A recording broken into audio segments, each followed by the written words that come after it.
За бүгдэнд нь өглөөний мэнд хүргэе. Наа болохоор баярт гэдэг. Одоо болохоор Махариш гэдэг сургуульд мастер хамгаалангаа Home Depot-гийн компани машин learning инженерээр ажиллаж байгаа. Тэгээд саяхан ажилд орсон болохоор ерөнхийдөө бол тийм бас туршлага судлал тиймэрхүү юутаага. Тэгээд би болохоор ерөнхийдөө чөлөө цагаараа хагассан сайныг ер нь бол бүгдийг ихэнх кагл зөвхөн дата харах тэрийг одоо модельчлах тиймэрхүү байдлаар баг өнгөрдөг. Тэгээд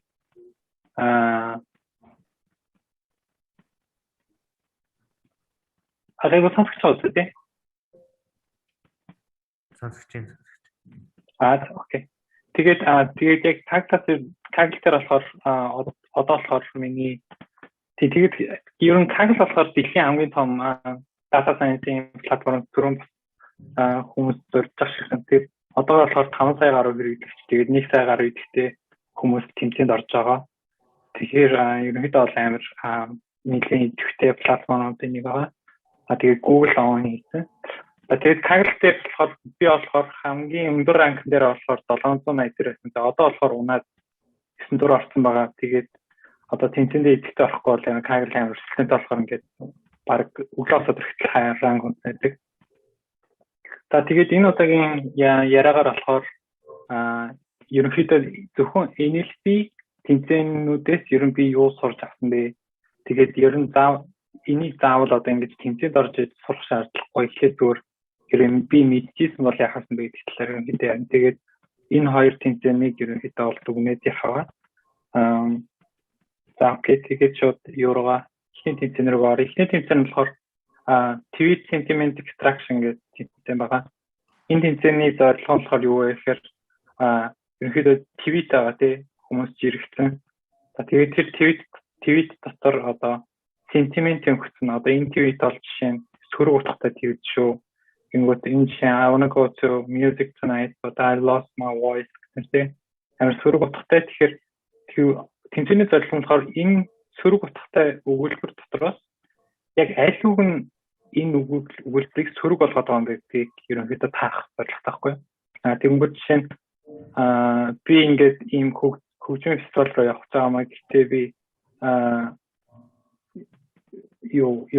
юугаа хоолойгоо алдсан. Тэгээд ерөөсөө хоолой минь болохгүй байна л гэсэн үгтэй. Тэгэнгүүт энэ loss гэдэг үг ерөнхийдөө бол амар негатив утгатай болчихж байгаа.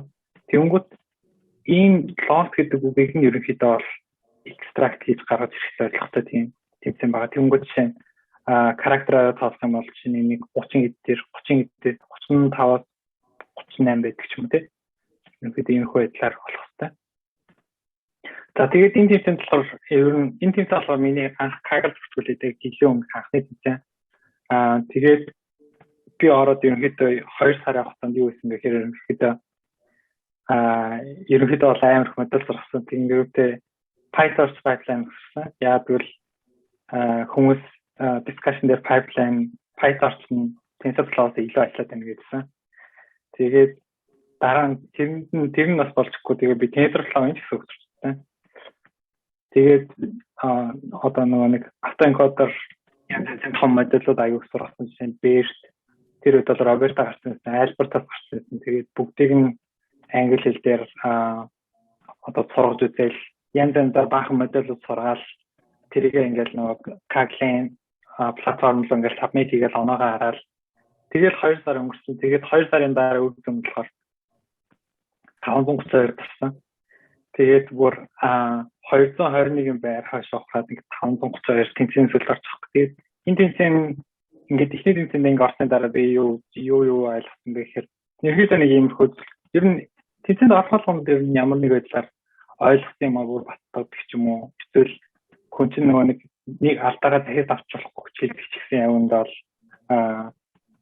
зарим алдаанууд зарим зүйлүүд ч бол тэгээд өөр юм итгэхгүй алдаагаа дахиад авчихдаг тийм.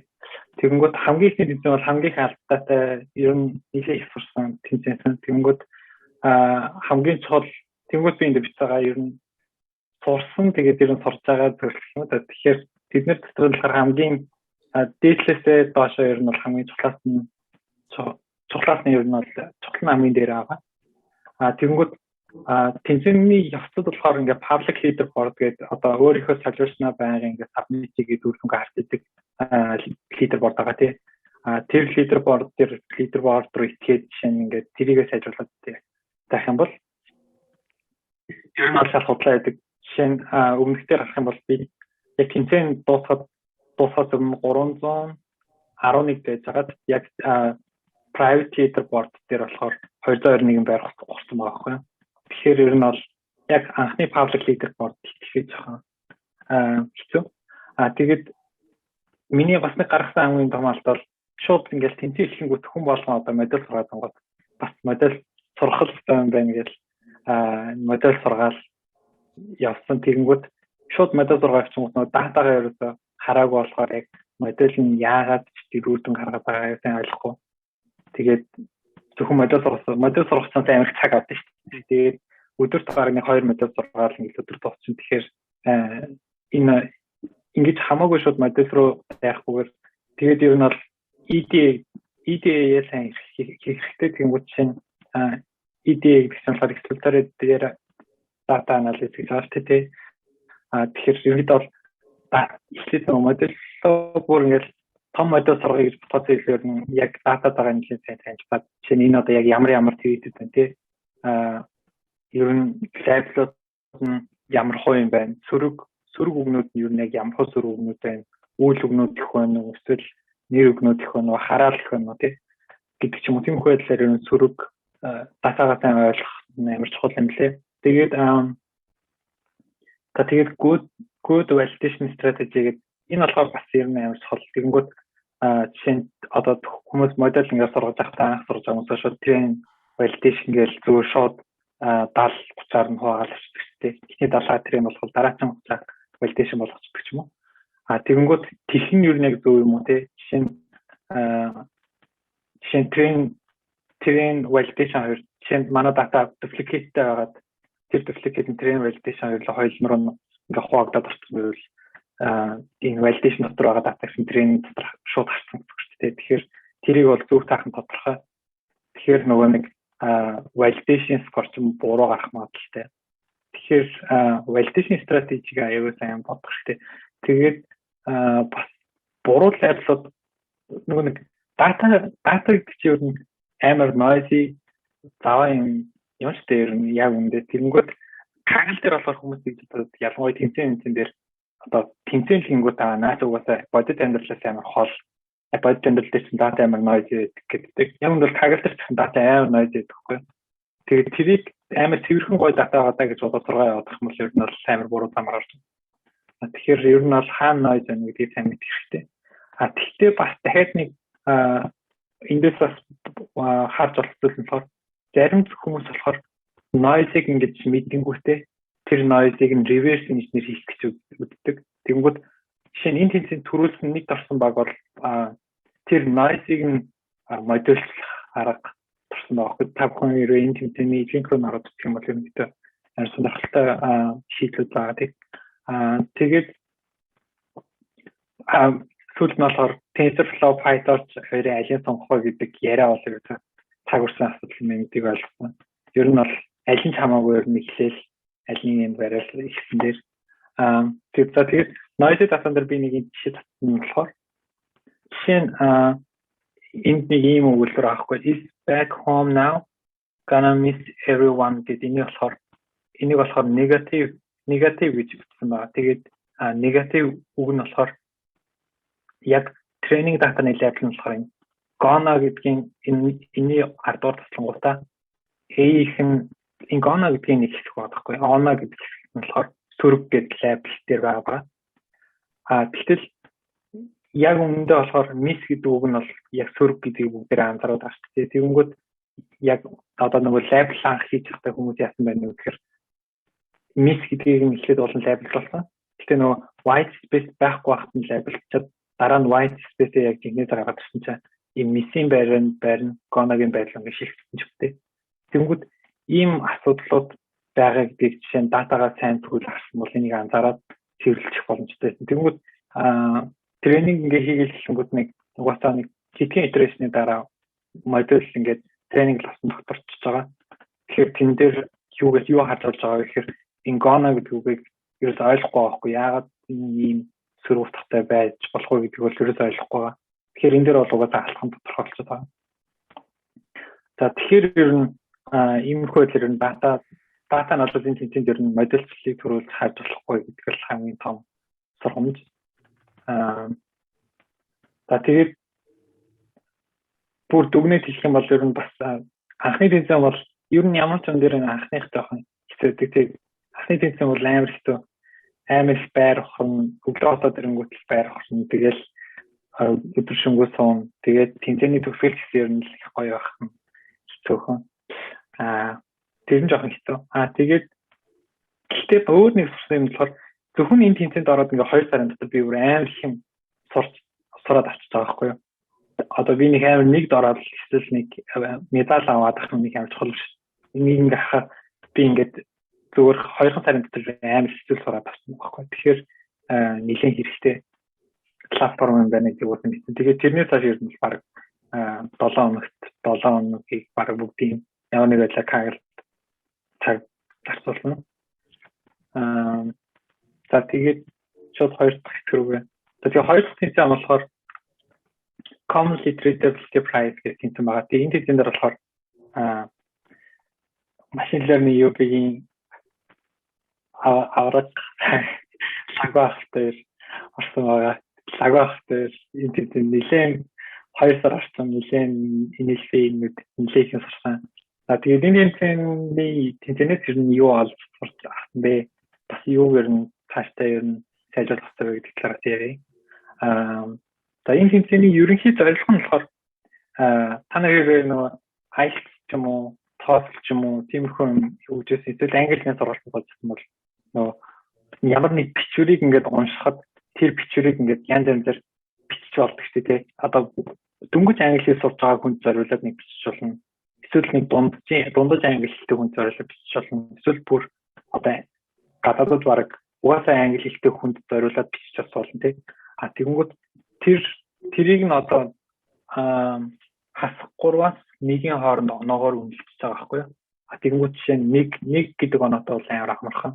Уншаад амар амархан одоо бага анги хөтчихсэн онцлоор хасах 3 нь бол хамгийн хэцүү.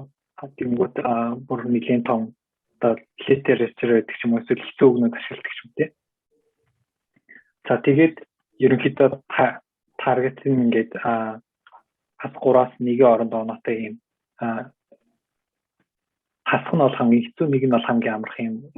Хэр уншихад амархан бэ гэдгийг энэ текстээс юм бид дарах гэдэг гэсэн. За тэгэнгүүт энэ тэмцээн дээр ерөнхийдөө юу ойлгосон бэ гэхээр одоо болохоор нөгөө энэ болохоор ингээд намайг би кагл орсноо цааш баг ингээд жилийн дараа тэмцээн тэр хооронд баг би 7 тэмцээнд орсон. Тэгээд тэгэхээр ер нь бол нэлээд кагл ер нь яадаг вэ гэхээр нэлээд гайгүй ойлголт болсон. Тэгшүүн хөтлөл нэлээд хөвсөн. Жишээ нь NLP дээр ер нь одоо тийм ер нь ямар ч data science дээр ер нь pre-processing бол байнга ямар нэг байдлаар хийгддэг. Тэгэнгүүт NLP дээр бол ялангуяа pre-processing бол нэлээд баг хийгдсэн. Тэгээд ер нь pre-processing хийгээд ерөөсөө сайжрахгүй юм да. Тэгэхээр угаасаа модулууд одоо дүрмж гэдэг юм уу эсвэл том жижиг үсэг гэдэг ч юм уу тиймэрхүү юм дээр ерөнхийдөө бол нэг амар одоо төөрхөө болгосон болсон. Тэгэхээр тэгээд бас одоо хамгийн түгээмэл pre-processing бол stopboard байдаг шүү дээ. Stopboard-ыг хасах. Хамгийн түгээмэл орж байгаа үгнүүдийг хасах. Тэгээд англи хэл дээр бол эсвэл юу ч гэдэг тиймэрхүү үгнүүд бол хамгийн тасдаг. Монгол хэлэн дээр бол юм тэр гэдэг ч юм те. Тиймэрхүү үгнүүд хамгийн тасдаг бол тэдний бол нэг амар хасах гэж оролдоод хэрэггүй шиг санагдсан. Тэгээд энэгийн нийтлэг юу гэдэг ч тийм том моделийн хэмжээ ингээд томроод ах тусам дата систем амар их багтай гэсэн тийм одоо нийтлэг гэдэг юм уу ойлголт мэд байдаг шүү дээ. Тэгэнгүүт энэ тэмцээн дээр болохоор ер нь тэмцээнд оролцож байгаа туршлагатай хүмүүс ч гэсэн хэлжсэн би яг манай багийнхан ч гэсэн мэдэрсэн. Ер нь бол том модель датаны хэмжээ одоо өмнөх слайд дээр харах юм бол нэг 3 мегабайт текст л байгаа байхгүй тий 2000 мөртэй. Гэтэл хамгийн ерөн модулийн хэмжээ томруулах гэсэн угаас үүдэн сайжруулсан. Модулийн хэмжээгээ томруулаад бат сайдаа томруулаад байх тусам л ер нь бол үүдэн сайжирсан. Тэгэхээр том модуль бол ер нь бол байнга сайн байдаг гэдгийг бол ер нь бол ойлгосон. Тэгээд regression problem бол ер нь бод санах юмгүй шууд ensemble хийж авсан байлээ. Өөрөөр хэлбэл regression problem дээр бол яаж хийж байгаад маш олон янзын модулууд сургаад тэр модулуудаа хооронд нь ямар нэг байдлаар одоо нийлүүлээд үр дүнгээ сайжруулах хэрэгтэй. Тэгээд хэрвээ ensemble blend гэдэг үгнүүд ерөнхийдөө бол нэг тань биш байгаа бол шууд хайгаад үзэл ер нь бол нэлээд олон хүмүүс хэрэглэдэг. Kaggle дээр бол ялангуяа хамгийн хэрэглэдэг апп нэг байгаа. Тэгээд NLP ер нь бол NLP бол нэг олон бодлого баг шууд хагийн пэйж рүү явсан дээр юм билээ. Ялангуяа 2021 оны байдлаар л орсон тийм байгаа. Ерөнхийдөө бол хагийн пэйж бол NLP-ийн хамгийн том одоо бүх модулийг хаб дотор хадгалж байгаа бүх кодуудыг бичиж өгсөн тийм library. Тэгэхээр хагийн пэйж рүү ороод ерөнхийдөө бүх NLP даалгавруудыг хийж болно. Тэгээд зөвхөн энэ competition дээр бол DBS-тэй бол хамгийн сайн ажиллаж байсан. Гэхдээ битүүрийн алаа бол DBS-тэй ерөөсөө сургаж байгаа. Тэгээд яг бас нэг хамгийн гоё сонирхолтой зүйл бол одоо бид нэг модель ингээд сургаад байж болно тийм. Модель сурах чинь амар их цаг зарцуулдаг. Тэгээд шүүн сургадаг, заримдаа алдаа амирх гардаг. Эсвэл олон давхар сурах хэрэг гардаг тийм. Тэнгүүд тэр болгоныг ерөнхийдөө энэ Hugging Face хаб гэдэг энэ library ерөнхийдөө шийдэж байгаа байхгүй.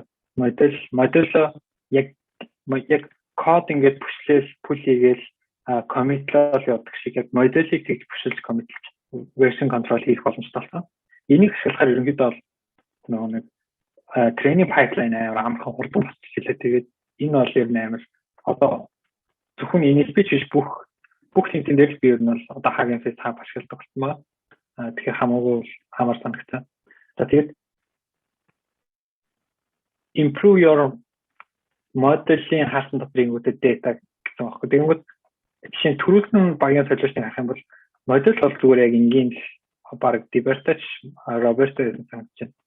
Модуль бол ер нь хүн болгоны хийсэн модуль байгаа. Гэхдээ датагаа болохоор бүр амар extensive ихсэн байгаа байхгүй. Одоо Wikipedia-гийн бүх текстийг дагуулж иж чагаад тренинг дататайгаа ойролцоо текстүүдийг иншүүж гаргаж ирсэн.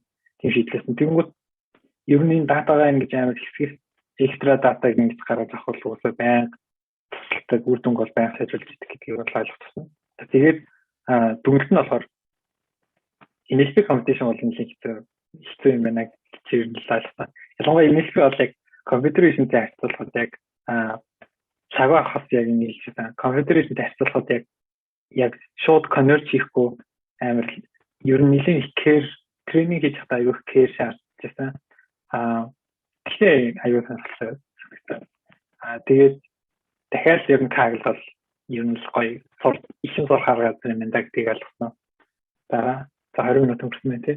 За тэгээд энэ хэмжээний төсөл болохоор цагаах дээр болохоор public дээр хэдтэйсэн 90 дэс юм шиг байна. 90-р байранд дэс юм шиг байна. Тэгээд private гарахад болохоор 27 байр гэсэн мэт. Тэгэнгүүт өмнөх миний туршлагыг харах юм бол яг тэнгэр гадар шиг зөрүүтэй байгаа. Тэгээд энэ дээр бас мэдээж өмнөхлөр бол ганцаараа энэ дээр бол цагаахаар төсөөлөө бас хамаагүй их нөлөөлж байгаа. Тэгэхээр ер нь бол тэр хоёлаа ер нь яг энэ тэмцээнээс бол амар хэцүү тарсан. Тэгээд дараа нь бас ингээд ярихад ч их амар гоё урамтай ингээд яг conversation ингээ өрнөж чадчихсан. Тэгэхээр Kaggle бол үнэхээр гоё газар гэдгийг бол ингээд өдөр болгон баг мэдээд байгаа. За тэгээд презентацийн төгсөлт болохоор би ер нь юу яахыг хүссэн бэхээр Kaggle дээр түрүүн нөгөө 5 сая хэрэглэгчтэй болсон. Энэ онд 5 сая хэрэглэгчтэй болсон. Тэгээд хэрэглэгчийнх нь Kaggle 20 Kaggle болохоор нөгөө нэг жил болгоно ерөнхийдөө нэг судлаа явуулдаг хэрэглэгчтэйгээ донд. Тэгэнгүүт судалгааных нь одоо судлаа өгсөн хүмүүсийн тоогоор ингээд ерөнхийдөө ID харуулсан байхгүй. Тэгэнгүүт одоо Kaggle орох юм бол шууд мэдсэн. Ерөнхийдөө бол энтгэгүүд бол амар их хоёр үзэлдэг. Тэгээд Америкууд бас нэг жоохон Америкууд бол ер нь дараа тэгээд энэ дээр бол Бразил, Япон, Орос гэсэн мэн тий. Ер нь бол Kaggle дээр хамгийн чанартай улсууд хүмүүсийн юу бол community бол Японочууд гэдэг. Японочууд өөрсдөө бас их олон гранд мастертай дээрээс нь өөрсдийн гэсэн одоо кита гэдэг ч юм уу тиймэрхүү ерөнхийдөө өөрсдийнхөө мэдлэгийг амар ширэлдэг хакертэй юу сурсан бол бүр амар ширлээд байнга тэрийгэ документжуулж явж идэг нь надад амар гой санагдав. Тэгвэл Монголоос болохоор яг идэвхтэй ордог. За миний мэдгээр л нэг гарын 5 3 тагтаална за. Тэгвэл чинь бит тав бол яг өндөө баг болол таарсан байхгүй. Хоорондоо тэгэхээр энэ community угаасаа ингэ ихсэлэх юм бол энэ улсын одоо data science-ийн чанар бол угаасаа сайжирна. Тэгэнгүүт Япон бол ерөнхийдөө Kaggle руу орох юм бол ямар улсын data science одоо хүний нэр хамгийн сайн байгаа гэдгийг харах бол амар авах. За тэгээд би ер нь бол манайхан бөөнөр ингээ ороод Kaggle-аас бүр их юм сураасаа гэдэг утгаараа энийг харуулсан. За тэгээд 5 минут за окей. Тэгээд бүр wrap up хийгээд ерөнхийдөө ямар асуултууд гэж хариулж болох вэ? Kaggle тахтай юу тийм ээ Kaggle тахтай. Тэгээд leaderboard руу байн чек хийх хэрэгтэй юу гэхээр 70% үгүй ягаад гэвэл 30% leaderboard дээр хэвчлэн 30% дата байдаг. Тэгээд хэр сайн явж байгаа яаж мэдэх вэ гэвэл validation, local validation-ээр мэдэх хэрэгтэй. Ер нь бол Kaggle-ийн платформ руу submit хийхээр ер нь сайн явж байгаа юм дүгнжлэхгүй. TensorFlow, PyTorch гэдэг дээр Kaggle дээр бол ер нь хамаахгүй. Гэхдээ би бол PyTorch дуртай. Тэгээд дата юу модель өгөхөөр 70% дата. Модель бол мэдээж state of the art модель угаасаа тэр олон research-ууд ажиллаж байгаа болохоор сайн байгаа. Гэхдээ датагаа сайжруулах шүүдэнгүй илүү сайжруулах. Тэгээд Берто, Роберто, Альберто ялангуяа NLP дээр энэ асуултууд амар гэдэг. Тэнгүүд ер нь санаа нь бол бүгдийн туршаал хамгийн сайн нь асах гэдэг. Ер нь бол тэнцэн болгон дээр л алинийхэн даваа тал гарч ирдэг. Тэгэхээр ер нь бүгдийн турших гэдэг бол ер нь Kaggle-ийн хамгийн гоё санаануудын нэг. Тэгээд pre-trained модель болон ер нь sample code-ыг ханах ерөөсөө бод санахмгүй баг шууд хагийн фильтр батсан дээр. Тэгээд Монгол хэлээр ч ерөнхийдөө хагийн фильтр нэлээд модель датанууд гарч ирэх хүмүүс contribute хийгээд хэлсэн. Тэгэхээр та нар нь бол хагийн фейсээс бол нэлээд олон зүйл хийх амархан их боломжтой. За тэгээд keep Kaggle-ийн тэгээд бүр Kaggle-ийг дамжуулаад амар олон data science-ийн мэдлэгийг сайжруулах гэж байна.